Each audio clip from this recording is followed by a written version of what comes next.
The boost that we're seeing in cyclicals, it seems to be a similar story here in the U.S. as well. This GTV chart on the Bloomberg showing how hotels, airlines, and those really unloved sectors of the market have been overtaking those stay-at-home stocks. Is this now the trend that we're going to see as we continue to reopen economies and the vaccination accelerates? Yes, we actually think so, that we're broadly favorable U.S. large caps and U.S. small caps as well. But within the sectors, we like a lot of different sectors within the large cap space.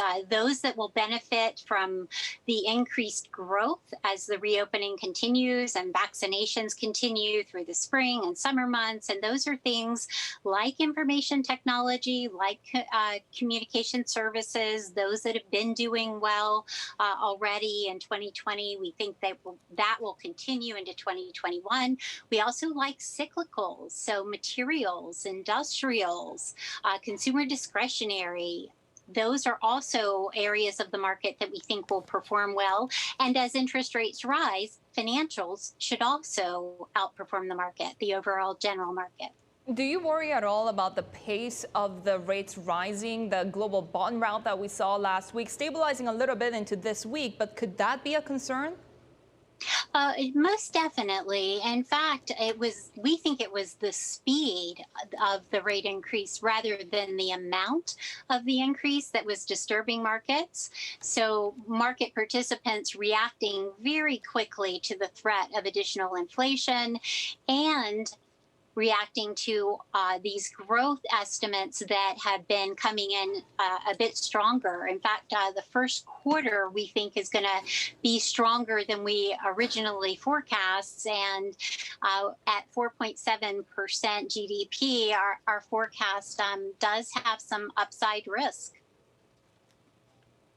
You know, what we saw last week, a rise in bond yields, is really suggestive, usually, of economic optimism, right? Is that really how the market is feeling at the moment? What is the psychology, and is it different in the sell-off that we saw last week? So I don't know that it's necessarily different in the sell-off that we saw last week. I think, again, it was the speed at which the rates were rising and probably just a worry that inflation was going to move higher, significantly higher, and that the Fed would have to come in and act sooner than they are saying and sooner than market participants were thinking. So, that's really, we think, the risk that's out there is that inflation does come in a bit hotter, and it's likely to this summer, especially with the easy comps from 2020, and that the Fed loses their patience and does start to raise rates or starts to taper even more quickly than they're suggesting right now. We also saw gold steadying after the worst month in about 4 years. When it comes to portfolio allocation, how much would you be putting in something like gold versus Bitcoin versus holding some cash at the moment? Yeah, so in terms of commodities exposure in general, we do have a tactical allocation right now of about 2 to 3% of an overall portfolio. And of that commodities exposure, we would suggest having a portion of it allocated towards gold. Gold acts as somewhat of a chameleon asset class in that it was performing well when rates were very low and there were a number of negative rates around the world.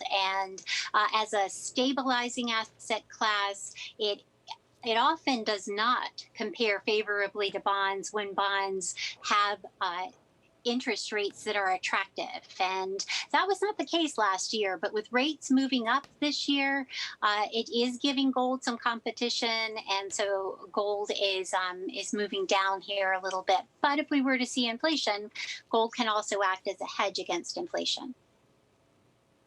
Tracie, by the sounds of it, you favour emerging market equities over developed peers on expectations of better demand as well as the commodity supercycle. Which EMs in particular, and should we be concerned of a revival of the taper tantrum?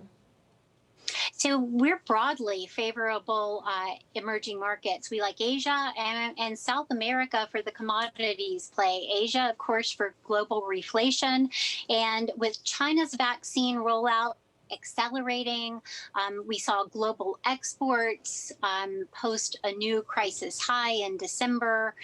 All of that bodes well for China and then those countries that support China as well. So emerging markets Asia and to some extent emerging markets South America.